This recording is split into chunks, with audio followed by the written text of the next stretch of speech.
hello friends मैं अन्य एटा mini ब्लगলৈ আপোনালোক সকলোকে স্বাগতম জনালো আৰু এয়া আজি মই পাৰ্লাৰ আহিছো মানে একদম এবছৰৰ পৰা যেতিয়া পৰা মানে প্ৰেগনেন্ট হৈছো তেতিয়াৰ পৰা পাৰ্লাৰ আহাই নাছিলো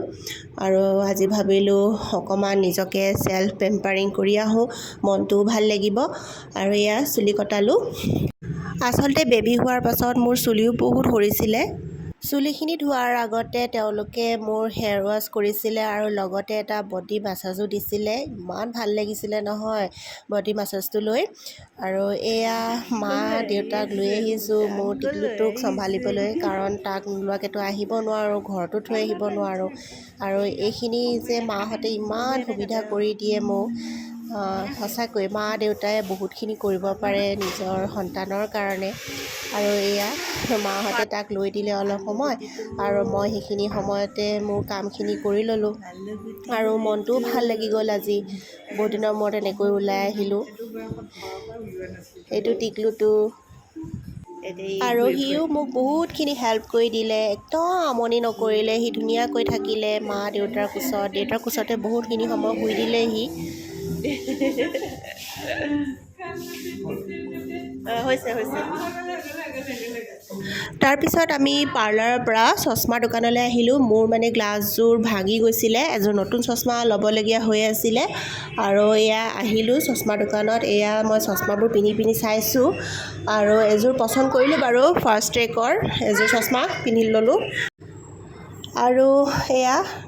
আমি তাৰ পিছত ঘৰলৈ আহিলো লৰালৰিকৈ কাৰণ সময়ো হৈ গৈছিলে বহুত আৰু এয়া টিকলুটো তেনেকৈ আহিছে নি পিছ ফালে চাই আহিছে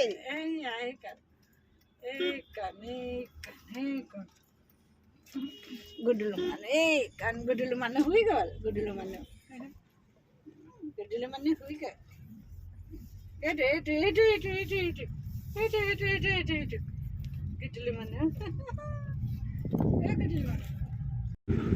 আজি তাতে মহালয়া হয় আৰু সেইকাৰণে আজি অলপ ভিৰো আছিলে মানে মানুহবিলাকৰ পূজা লাগিবলৈ আৰম্ভ হৈ গৈছে আৰু মহালয়া ষ্টাৰ্ট হোৱাৰ পৰাহে আচলতে পূজা লাগে আৰু এইকেইদিন ইমান গৰমো আছিলে আৰু এয়া শৰতৰ আকাশখন শুকুলা মেঘেৰে আৱৰি থকা ইমান ভাল লাগে যে এনেকুৱা সময়ত মেঘখিনি চাবলৈ আৰু এয়া চাওকচোন আহি থাকোঁতে এয়া অকণমান ভিডিঅ' কৰি লৈ আৰু এয়া ঘৰ আহি পালোহি আমি ঘৰ আহি পাওঁতে 2টাই বাজিল প্ৰায় আৰু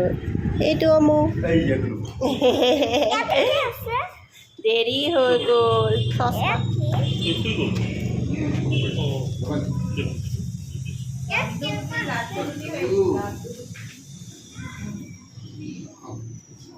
বেটা ভাত খালা নাই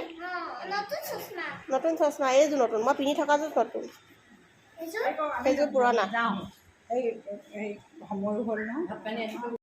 এইফালে ই আহিয়ে শুই দিলেহি নিজৰ বিচনাখন পাই পুৰা একদম ঘুমুৰি দিছে আৰু এইফালে বাপেকে পুতেকে ডাঙৰ পুতেকে চাইছে